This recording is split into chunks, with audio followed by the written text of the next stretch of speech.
The dwarfs have come down from the mountain. Hey, how's it going? My name is jackiefishhh and welcome back to another massive online battle in Rise of Mordor Total War. Today the dwarfs have left their mountain and have come down for war. They are teaming up with one of the Eastern Dalian factions. I think they're Dorwin or something along them lines, who kind of have a bunch of like vineyard infantry, kind of a mix of elven armor and men of Dale. So it's a really cool, interesting unit. A lot of these ones right here, you'll kind of tell that they are from Vineland. Looking very, very nice in their colours. They are coming up against an army of these brutal men of Dunland. Maybe don't look like the traditional ones you're used to, but these are kind of the higher up chieftains. Then we have some of the more other ones back here. You know, these are the ones we're used to. And they're going to be supported by a pretty goddamn ferocious army of Easterlings who are also helping out in this one. And today we have kind of a more traditional army of Easterlings. There's more of this kind of, if we just slow down the camera and go down the battle line, this is more of like the traditional Easterling army we're used to seeing from the movies with these awesome looking armor. So it should be a really, really exciting battle. I'm definitely looking forward to seeing how this one does pan out. I also love how you can see the city in the background as well. It's kind of like the Eastlings have come out of their holds looking for war. As well as that, these guys always do an amazing job of making this battlefield just stretch from end to end, and that kind of gives it a really interesting and unique style of play, because it means that cavalry doesn't just have to stay on the flanks. It means the cavalry can go and try and look for engagements in the center, look for gaps everywhere along the battle line, and so it kind of creates a more interesting dynamic to the battle. As you can see, they are both redlining to the side, so it's basically just huge forces ready to clash into one another. And as you can see, we have 9,000 soldiers on the evil side and 7,000 on the forces of good. So I mean, this is going to be one hell of a battle when you almost have 16,000 soldiers, if not just under 16,000 soldiers on the field of battle. I mean, I'm definitely looking forward to seeing how this one will pan out. So quickly, just to kind of look at a few notable units as we speed back up the camera. So on the Dwarven front line, they're going to be kind of mainly mixed up with these shield breakers. These are kind of like the lightly armored dwarf with like, they throw axes, and basically just kind of a good aggressive unit. We also have some of these orc hunters as well, some dwarven hunters. I mean, why not? And then we have the main kind of battle line of the dwarfs of the Iron Hills type soldiers right here with their brutal looking pike lines. I mean, I would not want to come up against that. A dwarven pike line, oh no thank you. Even though their reach surely wouldn't be that good, so it actually wouldn't be that bad. And as we go over, we have the Axe Guard of Erebor right here. These guys are going to be pretty ferocious warriors. And then finally the Grimhammers are kind of like the last real notable unit for the dwarfs. So, I mean, we'll see everyone else, but I just don't want to obviously spend a large portion of time running through them all. Then looking at the Vineland army, we can see on their front line, they have a bunch of these guildsmen right here. Like, this faction is kind of made up of like traders and like vineyard owners and stuff like that. They also have these really, really cool looking units back here with like the elven-esque shields. And then as we continue to go down, we always looked at their archers. Behind that, they do have some axemen right here, some militia. We're obviously not going to be too great. But then we also have the Vineland spearmen right here. The watchmen, the pikes. They kind of have a small pike. One of the things I love about this unit is this shield right here. But if we actually just pause it really quickly, because I want to take a look at this. Look how cool that shield is on their shoulder. It's just a really awesome kind of addition to the unit itself as they'll move forward. And I believe they also have some really elite cavalry over here. You have the paladins. And then they also finally have the last unit we'll look at for them is these guys right here, the Vineland Guard. They're just so goddamn powerful. Swords and spears, so very, very deadly unit. Then if we look at the army of Dunland, again, they're going to kind of have a mix of, you know, the hillmen and then like heavy elite soldiers. There's no kind of in between for them. They have these guys over on the other flanks. So the cavalry's pretty heavy and the infantry does okay. The men are going to be relying on these guys. These guys are kind of the stronger ones. You can see they've kind of almost been outfitted by Isengard right there. They also have some pikemen back here as well. So there's no real like in between in their infantry. They either have really good infantry or really, really bad infantry. Then finally for the Eastlings, I mean, we've seen the Eastlings a million times in these battles. They have the amazing looking infantry right here. These dudes have been in the game for ages and they just never fail to make me happy. We also have some of the bowmen back here. They're going to be supported by some of the Eastern Watchmen.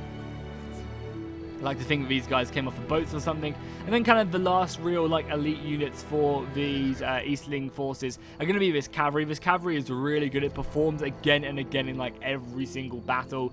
So they're definitely going to be one to watch, that is for sure. So yeah, without further ado, let's just go ahead and get this battle started. And we're going to be kicking this one off with, I guess, an archer volley, which kind of does kick off majority of the time. We do have the Eastling cavalry going to be unleashing their arrows into the crossbowmen, but I imagine the crossbowmen, the dwarven crossbows? No, they're going to be falling back actually. I mean, I guess it is kind of risky to advance, but now you're just an open target. Because they advanced to obviously get a volley off on these guys if they could, but now they're kind of just sitting back and getting shot at. Maybe it would not have been a bad idea to try and charge these guys, but obviously that meant they left themselves very, very vulnerable to a cavalry charge and just wiping them out. So really interesting here, because the forces of evil have greater numbers, there's actually a gap appearing in the dwarven line right there, which could easily be exploited. We also have some of this militia charging down the archers, and they're about to get absolutely slaughtered. These guys were the forlorn hope. And now they're just getting picked apart. I mean, look how awesome that looks as well in the distance. Just seeing the Dwarven army march. Oh my god, that looks so good. Like, just seeing the Dwarven army march in the distance.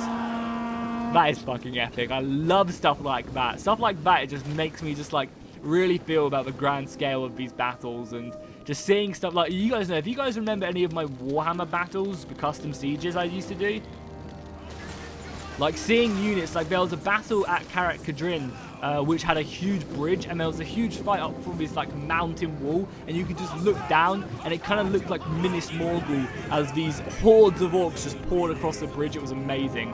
So you guys know I love stuff like that. Oh, I love the swords on these Dunland infantry as well. Like some of them have like curved blades and stuff. That's really cool. Like the Urukai blades. So the heavy archer fight is going off, and I don't think either side is really coming out on top. They're both just pushing forward their infantry now, and I like this, how they both perform this. It's a nice way, because normally what happens in these battles is if you end up pulling back your archers, you end up giving up the missile advantage to your opponents, because you've turned your back, you're running away from your opponent. But I really like this style of just pushing your infantry through the battle lines and kind of, you know, keeping your archers firing the entire time. It's a very, very smart way of doing things for sure. Oh god, sorry, I need to turn the music off. What's it doing? Don't even know why I had music on. I apologize. I guess I'll just have to start kicking in the Lord of the Rings music now, unless it was really, really quiet.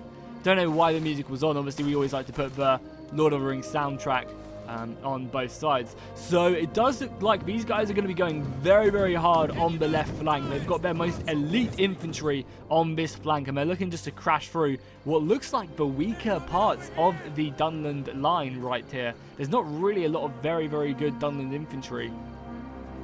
So these, I mean, yeah, these Vineland Guard and these Vineland Wardens should really just rip them apart without too many problems. However, we are starting to see the forces of Vineland going a little bit too far, so they can actually be overwhelmed, you know. And this gap, I think, is just going to be so important to exploit for the forces of evil. I mean, they have the numbers, so they can do it. And if they can just find their way through this line, that's going to be huge for them. These things are also pushing up in shield wall. Whoa.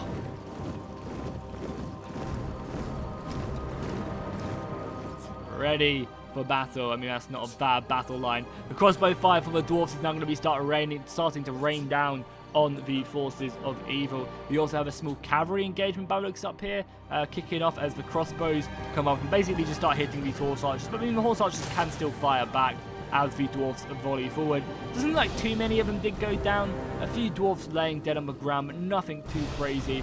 A few of these dwarven armor pieces are being pierced by arrows, but again, their armor is thick, so they're not really going to be going down too quickly.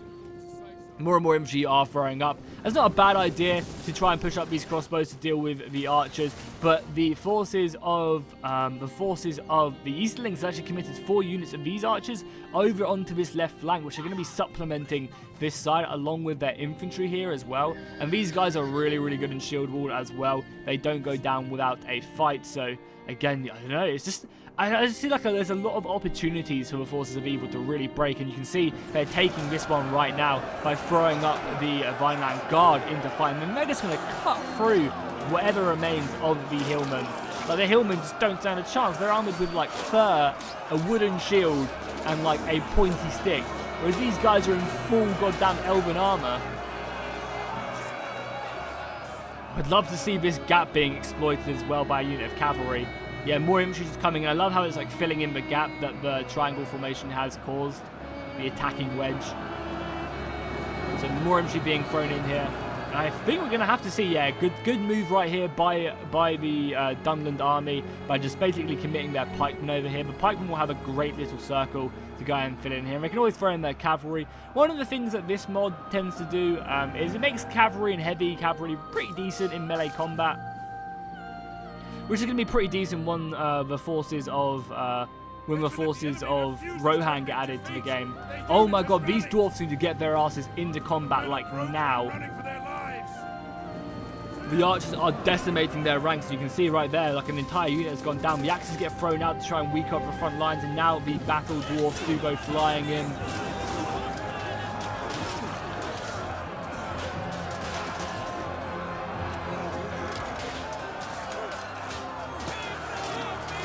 Very, very nice little battle line right here. Let's slow down the camera and watch this.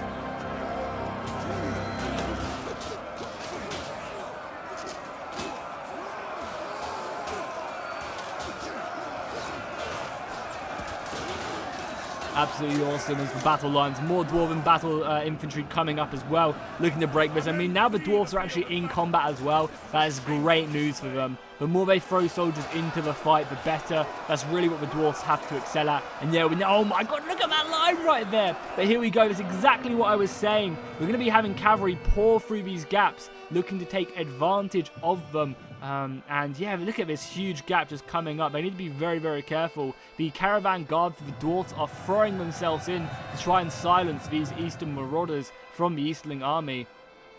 But as you can see, the battle lines are just fully clashing. The dwarfs really need to get a victory over there because, I mean, this infantry could easily just turn around. They have plenty of men in reserve to abuse this. I think the dwarf spear guard are trying to form up on the flank to kind of protect themselves. These gaps are going to be brutal. And I mean, honestly, it's up to Vineland to take this advantage and win one of their flanks and then kind of make sure that they commit more infantry over here. I think they are doing it over on this flank. But as it looks like the dwarfs are really struggling against the superior missile force. They just don't have the quality to really, you know, go toe-to-toe missile-wise. They need to get themselves into combat, and that's where their men will shine. I'm also not a huge fan of the sub-mod's limit cap on the dwarfs. I feel like if people want to cap units, they should be able to just do it custom, because most people who play this game play it with people they know, people their own voice comes with. So I'm not a huge fan of the cap on dwarven units. I think you can only have 3 of the elite units. Like, I feel like if they're a problem, then, you know, these people who play these, you know, epic battles and stuff can just, you know, create their own rules and do it. And if, you know, and it just maybe make them a bit more expensive as well. I'm just not a huge fan of the cap on the units. I'd like to see if people want to bring a full army of elite dwarfs for the fun of it, they should be able to. That's at least what my opinion is. Just look at that in the distance right there. It's all of these engagements going on as the Vineland infantry go toe to toe, and it's interesting to see if these guys will actually come out on top because they were the aggressors. So yeah, I mean, with arrow support, I imagine they'll be able to be like kind of the Dunland line will hold.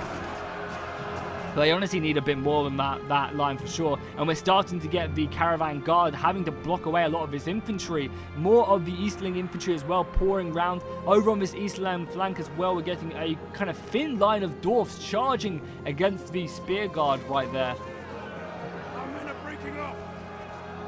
And these are the weaker spears of the dwarves as well, so really going to be struggling. I think the dwarves have just been absolutely smashed here, but no, maybe not. My mistake. How did I ever underestimate the dwarves? Look at this center. Has been completely busted wide open by the dwarfs in red right now. I don't know how that's a grudge right there. It really is. To underestimate the dwarfs, I should be ashamed of myself. And now they're starting to use the gap against the opponents, throwing their cavalry through these holes in the battle line. And they're just be getting some nice hammer and anvils if they can. You can see the Eastling battle line trying its best to reform and kind of keep the protection on its men. But this big circle right here is just... Oh no, they're going right for the missiles. This is such a good move by the Dwarven players. And there we have it. They're just going to rip through their battle line. This is going to be devastating. We also have some cavalry over here, and the Dwarven battle line is actually engaging against the Eastling general right now as well. This is catastrophic for the Easterlings. They're going to be losing men extremely quickly, and considering they're struggling to win the missile engagement, the fact that if they lose their missile, and they're struggling to win the melee engagement, the fact that they're losing their missiles here is just goddamn huge. Now, this Easterling cavalry unit can now go and support, and they are throwing in more, but I mean, every kill this caravan guard gets from the Dwarven cavalry is going to be just huge. It really is. Because it just buys the Dwarves enough time with them not being shot at. And if we take a look over on the Eastling line as well, we can see, I think, the Dunland line, does look like the Dunland line is starting to come out on top in the centre, just with the superior amount of missiles. We have a lot of missiles coming over with the crossfire. Oh wow, look at that, the battle line right there. It's basically just formed a wedge around their line, saying to these pikemen, if you want to come out, if you want to maneuver your way forward, then you're going to get surrounded. That's really cool. And yeah, the flank is starting to break for Dunland right here. I mean, they were always up against such superior infantry that they never really stood a chance. It was more just a matter of holding, and I mean, they're kind of doing their job right. They're holding back the most elite units of Vineland so that the heavier infantry in the centre can just hold their line and beat back the weaker infantry. With the support of missiles, they've kind of done that really, really nicely. I mean, they've taken casualties, a few units have broken, but nothing too crazy. We also have a huge cavalry engagement right there as the Dunland cavalry maneuvers its way back here. I mean, it would not be a bad idea to try and hit some of these missiles, kind of do what the Dwarfs did, but they're going to look for a cavalry charge into the side. Oh, come on, the one soldier who was not in that cavalry charge. They're going to be looking to hit the back of these lines, maybe hit some of these missiles. And yeah, huge gaps are starting to appear in the Dunland line. They still have, superior infantry line on a lot of other positions, like infantry right here. We even have the Vineland cavalry unit right here fighting away against the Dunland horse general. I mean, they're outnumbered. This is going to be very, very cool to see if the Dunland cavalry is really good and can hold its own. I feel like the Vineland cavalry does take kind of the advantage in this battle. But who knows, with maybe some support, if anyone can get any more infantry here. I mean, there's an entire other unit of cavalry here which could come in, rear charge it, and then break the general. Taking a look back on the Eastling flank as well, we can see the centre battle line has been absolutely demolished by the Dwarves. However, the Eastlings have managed to claim victory over on this far left flank. So again, it's just really cool, like seeing these battles like devolve so much, where we have certain flanks giving in and collapsing, but people are committing better units in certain positions, and that's showing, that's allowing them to win. So it's really about, in these battles where there's not really a lot of space to maneuver, it's all about these engagements where you have to pick you have to pick where you put your elite units, and I absolutely love that so much. Our men flee the field of battle. This is a shameful display. Really, really nice stuff here.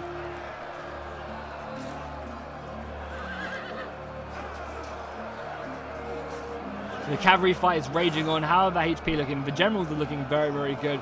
But I mean, I must say, the Dunland infantry still have the Dunland cavalry still have a lot more left. Even though the Vineland have actually committed some of their spears here, which should really help out. We actually have some dwarfs coming in, some dwarf spear guard. Oh, this is going to be major in the battle. The spear guard coming in, surrounding this cavalry. If it tries to run away now, it's pretty screwed. And now the dwarven cavalry, because you're so tiny compared to the other dudes. Look at that. This is going to be catastrophic for the Dunland infantry.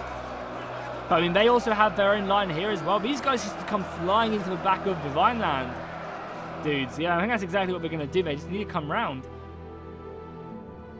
Vineland are, however, starting to clear up the Dunland battle line. It's not looking great for them anymore. And they still have a few pockets of resistance. If they can just reform, commit more men over to this battle, surround this general, that's going to be huge. Oh, we have another little mini engagement. This is so nice. Look at this, like the second battle as the dwarfs form up against the forces of the Easterlings. Look at that. They're like kind of forming up for a secondary battle, reforming their battle lines, trying to kill any kind of segregated units. The last couple archers are firing their last loads. Our forces have found their courage. Onto the dwarfs. The last loads onto the dwarfs as they try and reform up. I mean, I think honestly the Eastlings need to be aggressive here. and try and take out the Dwarven line before they do end up losing. Because as you can see, oh no, the Vineland infantry are broken. A lot of their men are broken now. And now this general is completely surrounded by Paladin cavalry. Completely surrounded by infantry and horsemen. I mean, so is the Dunland general, but I think it's more important that the Vineland general stays alive just because they have a lot more men left. And they're going to kind of probably be the ones which need to get involved towards the end of the battle. This is not good at all.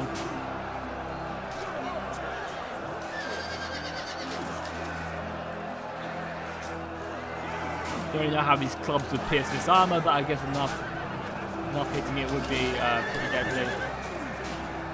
Yeah, really, it's going to be down to whoever loses their general first, I think, is going to really win on this side. I mean, look at that dead battle line right there. It's just insane. Look at it, it's a stretch. We're getting the exact same over here as well. Vineland have formed up their last men. Dunland have done exactly the same. Oh no, but Dunland general is going down. That's probably going to also break a few of these units right off the bat. Over on this side, we're starting to see, yeah, really nice maneuver right here by the Easterlings. Basically just coming in from every single side. This is realistically what you want to do. The men are broken and are fleeing.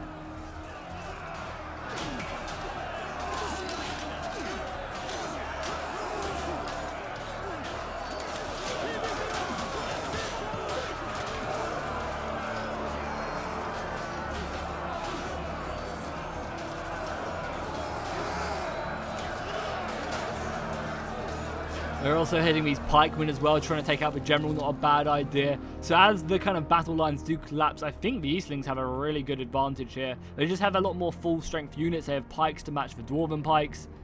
And they just need to make their way in. Oh my god, yeah, as you can just see, the Vineland infantry completely surrounding what remains of Dunland. Even though they've managed to, I mean, they lost their general as well, didn't they? Yeah. So the Eastlings need to go now, I think, if they're going to have any hope in taking out and winning this battle. Because as you can see, the band's power is still extremely even. There's only a couple hundred men left in it. But I think that the forces of Dunland are over and done with. So it's kind of up to the Eastlings to push in and try and end this before they can then get over. Oh, what general? Is that the Vineland general? I think it is. Yeah, it must be the Vineland general. The Paladin of Winter Court, yeah. It's going to be pretty big for morale, obviously.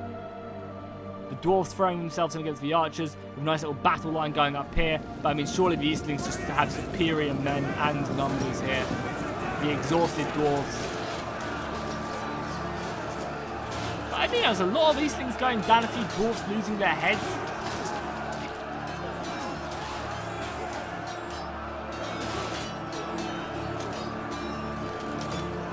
And also a cavalry charge. Oh, nice. Dunland saving some of their horsemen to rear charges. This is, God, that's huge right there. Wiping out this Dwarven infantry is actually really, really big because it just frees up so many more men. Now they can push in their pikes. And we should see the Eastlings push up their pikes as well to match this. I mean, these aren't really the best Dwarven pikes either. These are kind of the weaker ones as well. These aren't the Vault Wardens.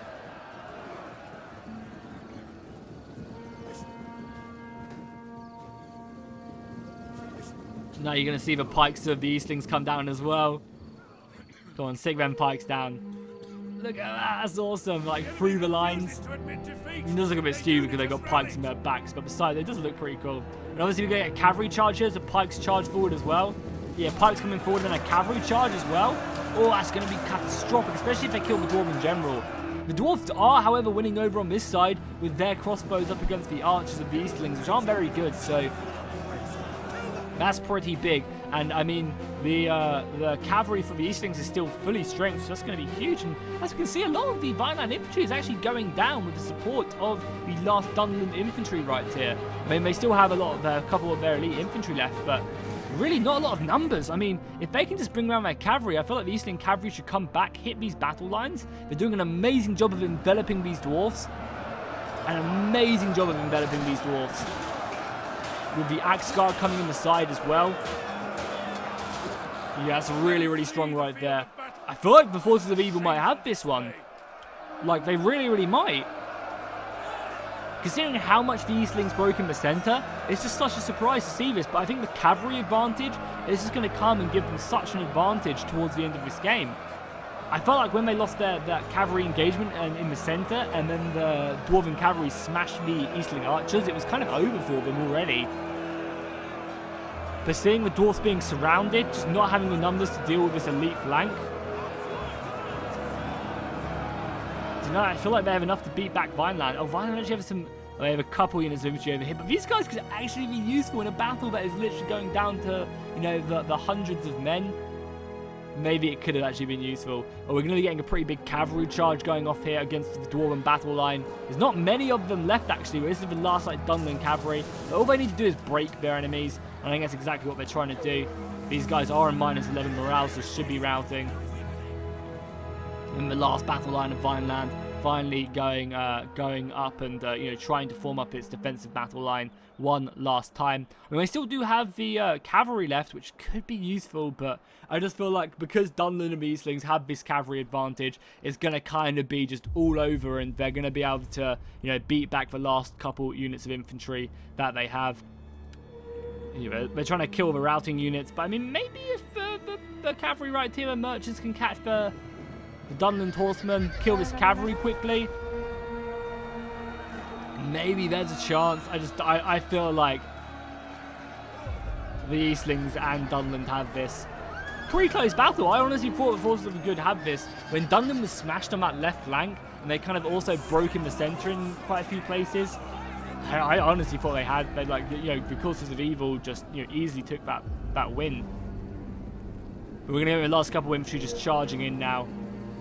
I mean, maybe there's still a hope. I don't think so. These guys are actually just coming right through the gap. Trying to look... Oh, these guys have formed square formation. And it's going to be very, very hard.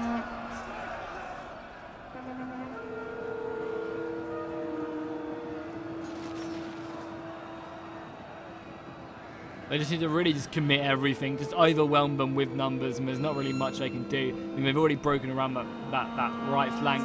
These guys just can go directly into the backs right here of this infantry, surround them. And they're not going to go down without a fight. You can see there's another minute left in this battle just because we've got some really heavy infantry. But number-wise, there's just not a lot left remaining. And overall, it was a really, really epic battle. Again, I always love the engagements that just kind of span the entire battlefield. I mean, again, if we just look down that, look at that just like line of bodies, especially over there. That was a very, very dense line. It's pretty goddamn awesome. The cavalry coming in as well, looking to supplement their force, trying to kill the last of the Vineland horsemen. And they're going to do that with probably ease. This cavalry unit is so good. The Eastling horsemen is like heavy cataphracts, almost. They've got maces as well, which are great armor piercing. With the support of infantry as well, there's no real hope. These guys have formed a nice little square formation, but I don't think their pikes are long enough, are they? No, their pikes aren't even long enough, so they have to be kind of aggressive with them. They're just going to be cut to pieces by the longer pikes and not even attack back. They need to kind of form their own battle line and then charge forward.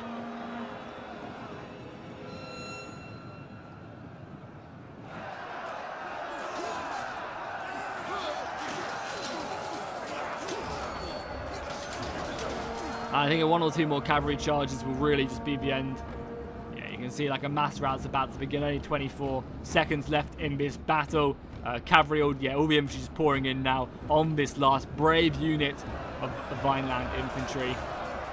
Completely surrounded, nowhere left to go. You guys will fight to the death or be taken prisoner. There is no escape for you guys anymore. We're going to try and flee, but it's not going to be enough. And there we have it, a Pyrrhic victory for Dunland. Really, really epic battle though. I love the scale. The Dwarves didn't have the numbers in their army to really contest anything, unfortunately. I mean, obviously they had smaller unit sizes, but they still just really got outmatched and just outpushed in the end with the superior missile force of the Easterlings. So if we take a look at the kills really quickly, we can see that there's a lot of 100 kills on here. These Axemen are actually doing really good. We didn't see too many of them in the battle. I must have been looking at the Dwarves, but the Archers, oh my god, the Beast Slayers, 266 kills and 200 kills on the Cavalry. Very, very nice. Over in the Eastling, all their infantry doing okay. Also the Cavalry doing amazing. Surprisingly, the Archers didn't get as many kills as I thought they did. It was really up to these Axe Guard which I guess are also a hybrid archer unit as well. Then taking a look on the forces of good, the Dwarves, their shield breakers, 200 kills, 100 kills on these guys, not bad, and then 200 kills on the hammerers, really what you kind of tend to see. And then finally on Dorwino, is that how you pronounce it? Something along those lines. We can see that they have their cavalry doing great, their infantry, and also this cavalry unit right here, 253 kills, 100 on the other ones. Obviously these infantry doing pretty decent. Obviously everyone we expect to do good did do pretty decently. And so yeah, there we have it. Hopefully you guys enjoyed this battle. If you did, be sure to drop a like and a comment. Let me know what you want to see next. Subscribe for more. Hit that bell notification to be notified. And I will see you guys in the next